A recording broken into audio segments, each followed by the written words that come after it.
നമസ്കാരം. മലയാളി വാർത്ത ഇൻസൈഡിലേക്ക് സ്വാഗതം. പിണറായി വിജയനും എം.വി. ഗോവിന്ദനും വേണ്ടിയൊക്കെ കുമ്മിയടിക്കുന്ന സഖാത്തികളെ മാത്രമേ ഇതുവരെ CPM കണ്ടിട്ടുള്ളൂ. നല്ല നട്ടലുള്ള പെണ്ണുങ്ങളെ കണ്ടപ്പോൾ എം.വി. ഗോവിന്ദന്റെ മുട്ടുവിറച്ചു. പറഞ്ഞു വരുന്നത് മഞ്ജുഷയുടെയും മക്കളുടെയും കാര്യമാണ്. ആ 3 പെണ്ണുങ്ങൾ ഈ പാർട്ടിയെ ഒന്നടങ്കം വിറപ്പിച്ചിരിക്കുകയാണ്. ഇപ്പോൾ കണ്ണൂർ CPM അടപടലം പൊള്ളി നിൽക്കുന്നു.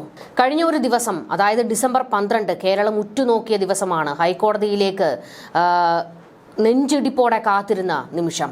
അതായത് നവീൻ ബാബുവിന്റെ കേസിൽ CBI അന്വേഷണം ഉണ്ടാകുമോ ഇല്ലയോ എന്നുള്ള ആ ഒരു ഉത്തരവിന് വേണ്ടി അവർ കാത്തിരിക്കുകയായിരുന്നു. പക്ഷേ ഇപ്പോൾ വാദപ്രതിവാദങ്ങളെല്ലാം കഴിഞ്ഞപ്പോൾ ഈ തീരുമാനമെടുക്കുന്നതിൽ വീണ്ടും കാലതാമസം ഉണ്ടാകുകയാണ്. അതായത് വാദപ്രതിവാദങ്ങളെല്ലാം ഒന്നുകൂടി പരിശോധിച്ചിട്ട് ഉത്തരവ് പുറപ്പെടുവിക്കാൻ വേണ്ടി മാറ്റിവെച്ചിരിക്കുകയാണ്. പക്ഷേ കഴിഞ്ഞ ഒരു ദിവസമുണ്ടല്ലോ, മഞ്ജുഷ കത്തിക്കയറുകയായിരുന്നു. ഇതാണ് ശരിക്കുള്ള പെണ്ണ്. CPMകാർക്ക് അതിപ്പോഴാണ് ബോധ്യപ്പെട്ടത്. അല്ലാതെ സഖാക്കന്മാരുടെ വാലയിൽ കടിച്ച് നടക്കുന്ന PP ദിവ്യയെയും ചിന്തയെയും ആര്യയെയും പോലെയുള്ള സഖാത്തികൾ മാത്രമല്ല, നട്ടലുള്ളവർ, നല്ല നട്ടലുള്ളവർ ഉണ്ടെന്ന് ഇപ്പോഴെങ്കിലും CPM എന്ന് മനസ്സിലാക്കി വെക്കുന്നത് നന്നായിരിക്കും. എടുത്തു പറയേണ്ട ഒരു കാര്യമുണ്ട്. അതായത് മഞ്ജുഷയുടെ ഒറ്റയാൾ പോരാട്ടം. അതാണ് ഹൈക്കോടതിയിൽ നടന്നിരിക്കുന്നത്. അവരുടെ ഉറച്ച നിലപാടുകൾ, ഉറച്ച ശബ്ദം, അത് കേട്ടില്ല എന്ന് നടിക്കാൻ ഹൈക്കോടതിക്ക് കഴിയില്ല. അത്ര റെലവൻ്റ് ആയിട്ടുള്ള പോയിന്റുകളാണ് അവർ ഹൈക്കോടതിയിൽ നിരത്തിയിരിക്കുന്നത്. ഈ കേസിൽ CBI അന്വേഷണം വേണ്ട എന്ന് പറയാൻ ഇനി കോടതിക്ക് കഴിയില്ല. കാരണം ഒരു തീനാളം അത് മഞ്ജുഷയുടെ കണ്ണുകളിൽ ഉണ്ട് എന്ന് കോടതിക്കും ബോധ്യപ്പെട്ടിട്ടുണ്ടാകും. അതുകൊണ്ട് തന്നെ ഒരു ശുഭാപ്തി വിശ്വാസത്തിലാണ് മലയാളികൾ എല്ലാവരും. മഞ്ജുഷയ്ക്ക് നീതി കിട്ടും എന്നുള്ള ഒരു ഉറപ്പ്. ശരിക്കും നടന്നത് M.V. ഗോവിന്ദന്റെ കരണത്തടിക്കുന്ന M.V. ഗോവിന്ദനെ തൂക്കി താഴെ അടിക്കുകയായിരുന്നു മഞ്ജുഷ. അന്ന് പത്തനംതിട്ടയിലെ വീട്ടിലേക്ക് കയറി ചെന്ന് M.V. ഗോവിന്ദൻ കാണിച്ച ഒരു ഷോയുണ്ടല്ലോ, ഞങ്ങൾ നവീൻ ബാബുവിന്റെ കുടുംബത്തിനൊപ്പമാണ്, നവീൻ ബാബുവിന് നീതി കിട്ടുന്നത് വരെ ഈ കുടുംബത്തോടൊപ്പം ഞങ്ങൾ ഉണ്ടാകും എന്ന M.V. ഗോവിന്ദന്റെ ആ നാടകം കളിയാണ് കഴിഞ്ഞ ദിവസം അവർ ഹൈക്കോടതിയിൽ വലിച്ചു കീറിയത്.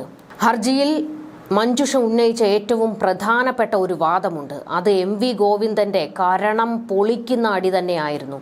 അത് കേട്ടു നോക്കൂ. പ്രതിയെ സംരക്ഷിക്കുമെന്ന് CPM സംസ്ഥാന സെക്രട്ടറി പറഞ്ഞിരുന്നുവെന്നും ജയിലിൽ നിന്നിറങ്ങിയപ്പോൾ PP ദിവ്യയെ സ്വീകരിക്കാൻ സെക്രട്ടറിയുടെ ഭാര്യ പോയി എന്നും മഞ്ജുഷ ഹർജിയിൽ തന്നെ എടുത്തു പറഞ്ഞിട്ടുണ്ട്. ഹർജി കോടതി പരിഗണിക്കുമ്പോൾ ഈ ദിവ്യയ്ക്ക് ഈ ഉന്നതരുമായുള്ള സ്വാധീനം വെളിപ്പെടുന്ന ആ ഒരു പ്രധാനപ്പെട്ട വാദമാണ് മഞ്ജുഷ അവിടെ എടുത്തു കാണിച്ചത്. അതുതന്നെയാണ് ഏറ്റവും പ്രധാനപ്പെട്ട കാര്യവും. മുൻപ് തലശ്ശേരി സെഷൻസ് കോടതിയിലും കണ്ണൂർ കോടതിയിലുമെല്ലാം ഹർജിയിൽ നവീൻ ബാബുവിന്റെ കുടുംബം ആരോപിച്ചതും ഇതേ വാദം തന്നെയാണ്. അതായത് പ്രതിക്ക് ഉന്നതരുമായി അടുത്ത ബന്ധമുണ്ട്, തെളിവുകൾ നശിപ്പിക്കാനും സാക്ഷികളെയും മറ്റും സ്വാധീനിക്കാനും ഇവർ നീക്കം നടത്തും എന്നുള്ള ആ റെലവൻ്റ് ആയിട്ടുള്ള പോയിന്റ്. പക്ഷേ ഹൈക്കോടതിയിലേക്ക് വന്നപ്പോൾ ഒരു പടി കൂടി കടന്ന് M.V. ഗോവിന്ദന്റെയും PK ശ്യാമളയുടെയും പേരെടുത്ത് പരാമർശിച്ചുകൊണ്ടായിരുന്നു മഞ്ജുഷ കത്തിക്കയറിയത്. നമുക്കറിയാം, ഇതുവരെ ഈ വിഷയത്തിൽ സർക്കാരിനെതിരെയോ CPMനെതിരെയോ നേരിട്ട് ഒരു വിവാദ പ്രസ്താവന പോലും, അല്ലെങ്കിൽ അവരെ വിമർശിക്കുന്ന തരത്തിൽ ഒരു വാക്കുപോലും മഞ്ജുഷയുടെ നാവിൽ നിന്ന് വന്നിരുന്നില്ല. ഒരു മാധ്യമങ്ങൾക്ക് മുന്നിലും അവർ ആരെയും ആക്ഷേപിച്ചും പ്രതി കൂട്ടിൽ നിർത്തിയും സംസാരിച്ചില്ല. പക്ഷേ നിയമത്തിന്റെ വഴിയിലൂടെ പോകുമെന്ന് അവർ അന്നേ വ്യക്തമാക്കിയതാണ്. അതുകൊണ്ട് തന്നെയാണ് ഹൈക്കോടതിയിൽ ഈ വിഷയങ്ങളെല്ലാം തന്നെ അവർ അക്കമിട്ട് നിരത്തി പറഞ്ഞത്. ഇതോടെ ഇടിവെട്ടേറ്റത് M.V. ഗോവിന്ദന് തന്നെയാണ്. M.V. ഗോവിന്ദന്റെ കുടുംബത്തിന് എന്തിനാണ് PP ദിവ്യയുടെ കാര്യത്തിൽ ഇത്ര പൊള്ളൽ എന്നുള്ള ഒരു വിമർശനം കൂടിയാണ് മഞ്ജുഷ ഉയർത്തിവിട്ടിരിക്കുന്നത്. തുടക്കം മുതൽ തന്നെ നമുക്കറിയാം, PP ദിവ്യയുടെ കാര്യത്തിൽ M.V. ഗോവിന്ദനും PK ശ്യാമളയ്ക്കുമായിരുന്നല്ലോ പൊള്ളൽ. അതിവർ കോടതിയിലും മഞ്ജുഷ എടുത്തു കാണിച്ചിട്ടുണ്ട്. അതാണ് ഏറ്റവും പ്രധാനപ്പെട്ടത്. മറ്റൊന്ന്, CPMന്റെ ഈ പൊള്ളയായ മുഖം വലിച്ചു കീറിയിട്ടുണ്ട്. പൊതുസമൂഹത്തിന് മുന്നിൽ വലിച്ചു കീറിയിട്ടിരിക്കുകയാണ് മഞ്ജുഷ. കോടതിക്ക് മുന്നിലും CPMന്റെ നാറിയ പണികൾ അവർ എടുത്തു കാണിച്ചു. എന്താണെന്നല്ലേ, ഇരകൾക്കൊപ്പം എന്നിവർ പറയുകയും വേട്ടക്കാരെ സംരക്ഷിക്കുകയും ചെയ്യുന്ന CPMന്റെ തനി നിറമാണ് മഞ്ജുഷ ഉയർത്തി കാണിച്ചത്. നമുക്കറിയാം എത്രയോ കേസുകളിൽ ഈ MV ഗോവിന്ദൻ ഇരകളുടെ വീടുകളിലേക്ക് കയറി ചെന്നിട്ട് ഞങ്ങൾ നിങ്ങൾക്കൊപ്പമാണ് എന്ന് പറഞ്ഞിട്ടുണ്ട്. CPM എന്ന പാർട്ടി അവർക്ക് ഞങ്ങൾ പിന്തുണയുണ്ട് എന്ന് പറഞ്ഞുകൊണ്ട് ഒടുവിൽ അവരെ കാലുവാരുന്ന സമീപനങ്ങൾ ഉണ്ടായിട്ടുണ്ട്. ഇതിനു മുൻപ് നമുക്കറിയാം സിദ്ധാർത്ഥന്റെ കേസിൽ അവിടെയും SFIക്കാരാണ് പ്രതിക്കൂട്ടിൽ നിൽക്കുന്നത്. അപ്പോഴും ഈ പാർട്ടിയും പാർട്ടി സെക്രട്ടറിയും സ്വീകരിച്ച നിലപാടെന്താണ്? ഞങ്ങൾ സിദ്ധാർത്ഥന്റെ കുടുംബത്തിനൊപ്പമാണ് എന്ന്. ഒടുവിൽ ആ കുടുംബം CBI അന്വേഷണം ആവശ്യപ്പെട്ടുകൊണ്ട് ശക്തമായി രംഗത്തിറങ്ങിയപ്പോൾ ഗതികെട്ട് CBI അന്വേഷണത്തിന് പിണറായിക്ക് സമ്മതിക്കേണ്ടി വന്നതാണ്.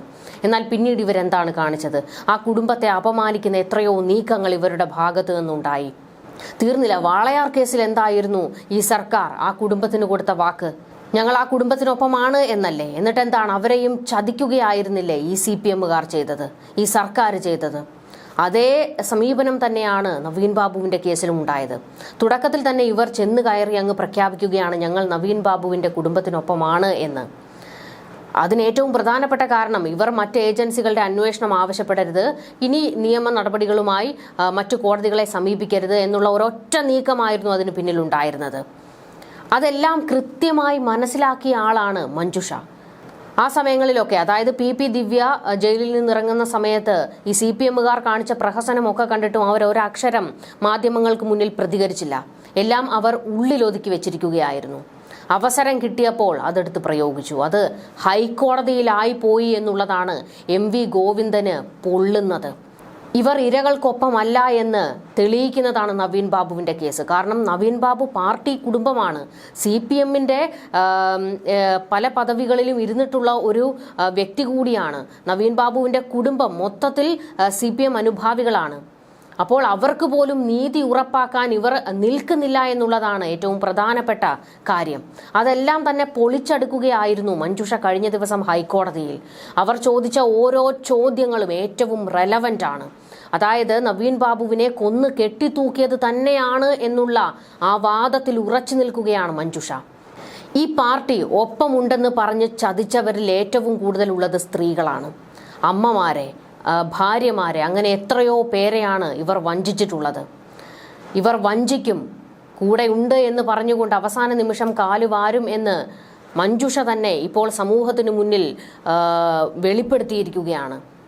തെളിവ് സഹിതം അവർ നിരത്തിയാണ് പാർട്ടി ചതിച്ചു എന്ന് വ്യക്തമാക്കിയത്. ഈ CPMന്റെ സ്ത്രീപക്ഷ പാർട്ടി, സ്ത്രീപക്ഷ സർക്കാർ എന്ന ആ ലേബൽ ഉണ്ടല്ലോ, അത് നെടുകെ വലിച്ചു കീറിയിട്ടുണ്ട് മഞ്ജുഷ. ശരിക്കും ഇവരാണ് സ്ത്രീ. ഒരു പോരാട്ടം, അതായത് നിശബ്ദമായി ഇരുന്നു കൊണ്ട് കൃത്യമായ പോരാട്ടം നടത്തി ഹൈക്കോടതിക്ക് മുന്നിൽ കയറുകയായിരുന്നു. ചെറിയ കയ്യടിയൊന്നുമല്ല, വലിയ കയ്യടി തന്നെ കൊടുക്കണം മഞ്ജുഷയ്ക്ക്. ചതിയാണ് ഇവരുടെ ആയുധമെന്ന് മഞ്ജുഷ വ്യക്തമാക്കുകയാണ്. ഇവർ ചതിയിലൂടെ ആരെയും വീഴ്ത്തും, ചിരിച്ചുകൊണ്ട് ആരെയും കൂടെ നിർത്താൻ ശ്രമിക്കും. ഒടുവിൽ അവരെ ചതിക്കുന്ന ഒരു സമീപനമാണ് ഈ പാർട്ടിക്ക്, ഇന്നത്തെ ഈ പാർട്ടിക്കുള്ളത് എന്ന് നവീൻ ബാബുവിൻ്റെ ഈ ഒരു കേസോടുകൂടി മലയാളികൾക്ക് വ്യക്തമാക്കി കൊടുക്കാൻ മഞ്ജുഷയ്ക്ക് കഴിഞ്ഞിട്ടുണ്ട്. അത് അത്ര നിസാരമല്ല. CPMനെ ബാധിക്കാൻ പോകുന്നത് അങ്ങേയറ്റം വലിയ തിരിച്ചടിയാണ് നിങ്ങൾക്ക് കിട്ടാനിരിക്കുന്നത്. ഈ PP ദിവ്യമാരെ പോലെ ഉള്ളവരെ ചേർത്ത് പിടിച്ചുകൊണ്ട് മറ്റുള്ളവരെ ചവിട്ടി താഴ്ത്തിയതിനുള്ള മറുപടി വരാനിരിക്കുന്ന തെരഞ്ഞെടുപ്പിൽ ഉറപ്പായും കിട്ടും എന്നുള്ളതാണ് പറയേണ്ടത്. ഹൈക്കോടതിയിൽ ഏറ്റവും കൃത്യമായ വാദപ്രതിവാദങ്ങൾ നടന്നു എന്നുള്ളതാണ് ഈ വിഷയത്തിൽ. അതായത് നവീൻ ബാബുവിനെ കൊന്നു കെട്ടിത്തൂക്കി എന്ന് തന്നെ മഞ്ജുഷ വ്യക്തമാക്കുകയാണ്. മഞ്ജുഷ കോടതിയിൽ എടുത്തു പറഞ്ഞിട്ടുള്ള ഏറ്റവും പ്രധാനപ്പെട്ട പോയിന്റ്, നവീൻ ബാബു തൂങ്ങി മരിച്ചു എന്ന് പറഞ്ഞാൽ വിശ്വസിക്കാൻ ബുദ്ധിമുട്ടുണ്ടെന്നും കൊല നടത്തിയതിന് ശേഷം കെട്ടിത്തൂക്കിയതാണ് എന്ന് സംശയിക്കേണ്ടിയിരിക്കുന്നുവെന്നുമാണ് മഞ്ജുഷയുടെ അഭിഭാഷകൻ കോടതിയിൽ വ്യക്തമാക്കിയത്. അതുതന്നെയാണ് കേരളവും പറയുന്നത്. ഇൻക്വസ്റ്റ് റിപ്പോർട്ട് അപൂർണമാണ് എന്നവർ പറയുന്നു. 165 സെന്റിമീറ്റർ ഉയരമുള്ള വ്യക്തിക്ക് കസേരയോ മേശയോ ഉപയോഗിച്ച് മുകളിൽ തൂങ്ങാൻ കഴിയുമോ എന്ന കാര്യത്തിൽ ആവശ്യമായ വിവരങ്ങളൊന്നും ഇൻക്വസ്റ്റ് റിപ്പോർട്ടിലില്ല. ഇൻക്വസ്റ്റ് റിപ്പോർട്ടിൽ അടിവസ്ത്രത്തിൽ രക്തക്കറയുണ്ടെന്ന് പറയുന്നു. എന്നാൽ പോസ്റ്റ്മോർട്ടം റിപ്പോർട്ടിൽ അത്തരം സൂചനകളൊന്നുമില്ല. മുൻപുയർന്നു വന്നിട്ടുള്ള അതേ സംശയങ്ങൾ കൃത്യമായി മഞ്ജുഷ ഹൈക്കോടതിയിൽ അവതരിപ്പിച്ചു. ആ രക്തക്കറ എവിടെ നിന്ന് വന്നു എന്നതാണ് പ്രധാനപ്പെട്ട ചോദ്യം. മർമ്മം അറിയാവുന്നവർക്ക് ഒറ്റയിടിയിൽ ശരീരത്തിന് പുറത്ത് മുറിവുണ്ടാക്കാതെ ആന്തരിക രക്തസ്രാവത്തിലൂടെ കൊല നടത്താനുള്ള കഴിവുണ്ട്. വടക്കൻ കളരിയിലെ ഈ മർമ്മമുറ നവീൻ ബാബുവിൽ പ്രയോഗിച്ചോ എന്ന സംശയമാണ് അടിവസ്ത്രത്തിലെ രക്തക്കറ ഉയർത്തുന്നത്. ഇത്തരത്തിലൊരു വാദവും കൂടി ഇപ്പോൾ ഉയർന്നു വരുന്നുണ്ട്. ഹൃദയത്തിന് താഴെയുള്ള വയറുഭാഗത്തെ ഒറ്റ ഇടിയിൽ സംഭവിച്ചതാണോ ഈ മരണമെന്ന ചോദ്യം അന്നും ഇന്നും ഉയർന്നിട്ടുണ്ട്. നവീൻ ബാബുവിന്റെ കുടുംബത്തിന്റെ വാദപ്രതിവാദങ്ങളിൽ പരുങ്ങിപ്പോയ സർക്കാർ എന്ത് നിലപാടെടുക്കണമെന്നറിയാതെ കണ്ണുമിഴിച്ചു നിൽക്കുകയായിരുന്നു. ഒടുവിൽ വീണ്ടും അതേ പല്ലവി. അന്വേഷണം ശരിയായ ദിശയിൽ തന്നെയാണ് നടക്കുന്നതെന്ന് സർക്കാർ വാദിച്ചു. പോരായ്മകൾ ഉണ്ടെങ്കിൽ അത് പരിശോധിക്കാൻ തയ്യാറാണ്. കുടുംബം ആവശ്യപ്പെടുന്ന കാര്യങ്ങളും പരിശോധിക്കും. അന്വേഷണ സംഘം എല്ലാ കാര്യങ്ങളും പരിശോധിക്കുന്നുണ്ട്. അതുകൊണ്ട് തന്നെ CBI അന്വേഷണം ആവശ്യമില്ല എന്ന സ്ഥിരം പല്ലവി വീണ്ടും സർക്കാർ ആവർത്തിച്ചു. ആന്തരികമായ മുറിവുകൾ ഉണ്ടായിരുന്നോ എന്ന കാര്യം തള്ളിക്കളയാൻ പറ്റില്ല. അതുകൊണ്ട് തന്നെ ഇൻക്വസ്റ്റും പോസ്റ്റ്മോർട്ടവും ശരിയായ വിധത്തിലാണ് നടത്തിയത് എന്ന വാദം സ്വീകാര്യമല്ല എന്ന് കുടുംബം ആവർത്തിച്ചു പറഞ്ഞു. കുടുംബത്തിന്റെ ഏറ്റവും പ്രധാനപ്പെട്ട സംശയവും അതുതന്നെയാണ്. ആന്തരികമായ എന്തെങ്കിലും മുറിവുകൾ നവീൻ ബാബുവിന്റെ ശരീരത്തിൽ ഉണ്ടായിരുന്നു, ആന്തരിക രക്തസ്രാവം ഉണ്ടാകാൻ മാത്രം എന്താണ് ഉള്ളിൽ സംഭവിച്ചത് എന്നുള്ളതാണ് ഏറ്റവും പ്രധാനപ്പെട്ട ചോദ്യം. അതുതന്നെയാണ് പരിയാരം മെഡിക്കൽ കോളേജിൽ രായ്ക്ക് രാമാനം കൊണ്ടുപോയി പോസ്റ്റ്മോർട്ടം നടത്തിയതിന് പിന്നിൽ നടന്നിരിക്കുന്ന കളിയും. ഇത് കൂടാതെ എത്രയും പെട്ടെന്ന് നവീൻ ബാബുവിന്റെ ശരീരം ദഹിപ്പിക്കുന്നതിനേക്കുള്ള ഒരു നീക്കം നടത്താനായിരുന്നു ഈ കൂടി നിന്നിരുന്ന CPMകാർ എല്ലാവരും ശ്രമിച്ചത്. ഇത് മാത്രമല്ല, അദ്ദേഹത്തിന്റെ ആന്തരിക അവയവങ്ങൾ രാസപരിശോധനയ്ക്ക് മാറ്റിവെച്ചിട്ടില്ല. അങ്ങനെ ഒരുപാട് ചോദ്യങ്ങൾ ഇതിന് പിന്നിൽ ബാക്കി നിൽക്കുന്നുണ്ട്. അടിവസ്ത്രത്തിൽ രക്തക്കറ ഉണ്ടായിരുന്നത് ഇൻക്വസ്റ്റ് നടത്തിയ പോലീസ് കണ്ടിട്ടും എന്തുകൊണ്ട് പോസ്റ്റ്മോർട്ടം നടത്തിയ ഡോക്ടറോട് ഇക്കാര്യങ്ങൾ പറഞ്ഞില്ല എന്നുള്ള ചോദ്യം മഞ്ജുഷയുടെ ഭാഗത്തു നിന്ന് ഉയർന്നിട്ടുണ്ട്. ഇതെല്ലാം തന്നെ PP ദിവ്യയ്ക്ക് കുരുക്ക് മുറുക്കുന്നതാണ്. മഞ്ജുഷ അന്ന് തന്നെ പറഞ്ഞിരുന്നല്ലോ, PP ദിവ്യ തെറ്റുകാരിയാണ് എന്നും നിയമത്തിന്റെ ഏതറ്റം വരെയും തങ്ങൾ പോയും പ്രതികളെ അഴിക്കുള്ളിലാക്കുമെന്ന് അവർ പ്രഖ്യാപിച്ചതാണ്. അതിനുള്ള നീക്കമാണ് അവർ തുടങ്ങി വെച്ചിരിക്കുന്നത്. ഇതോടുകൂടി ഇനി PPക്ക് നല്ല ഒന്നാന്തരം BP കൂടും, തലകറങ്ങി താഴെ വീഴും. ഇടയ്ക്കിടെ പോലീസുകാർക്ക് ചുമന്നുകൊണ്ട് ആശുപത്രിയിൽ പോകാനേ ഇനി നേരം ഉണ്ടാകൂ എന്നുള്ളത് ഓർമ്മിപ്പിക്കുകയാണ്. എന്തായാലും CPMന് നല്ല നട്ടലുള്ള പെണ്ണുങ്ങളെ കണ്ടപ്പോൾ വിറയൽ തുടങ്ങിയിട്ടുണ്ട്. എല്ലാ പെണ്ണുങ്ങളും നിങ്ങളുടെ സഖാത്തികളെ പോലെയല്ല. നിങ്ങളെ ചോദ്യം ചെയ്യുന്ന, നിങ്ങളെ വിരൽ തുമ്പിൽ നിർത്തുന്ന, നിങ്ങളെ ലെവലേശം ഭയമില്ലാത്ത സ്ത്രീകളും ഈ കേരളത്തിലുണ്ട്. ശക്തമായി തന്നെ അവർ നിങ്ങൾക്കെതിരെ തിരിയും എന്നുള്ളതിൻ്റെ ഏറ്റവും വലിയ ഉദാഹരണമാണ് മഞ്ജുഷ എന്ന ആ ഒരു സ്ത്രീ. ഒരുപക്ഷെ ഈ CPMനെ അടപടലം മറിച്ചിടാൻ പോകുന്നത് മഞ്ജുഷയുടെ ഈ പോരാട്ടം തന്നെയായിരിക്കും. അവർക്കൊപ്പമാണ് കേരളം നിൽക്കുന്നത്. നിങ്ങളുടെ കള്ളക്കളികൾ, ഇരകൾക്കൊപ്പമുണ്ട് എന്നുള്ള നിങ്ങളുടെ പൊയ് വാക്കുകൾ ഇനിയും വിശ്വസിക്കാൻ ഈ കേരളത്തിലെ ആരും തയ്യാറാകില്ല. അങ്ങനെ ഇവരെ വിശ്വസിക്കരുത് എന്നുള്ള മുന്നറിയിപ്പാണ് ഇപ്പോൾ മഞ്ജുഷ കോടതിയിൽ തെളിയിച്ചിരിക്കുന്നത്. ന്യൂസ് ഡെസ്ക് മലയാളി വാർത്ത ഇൻസൈഡ്.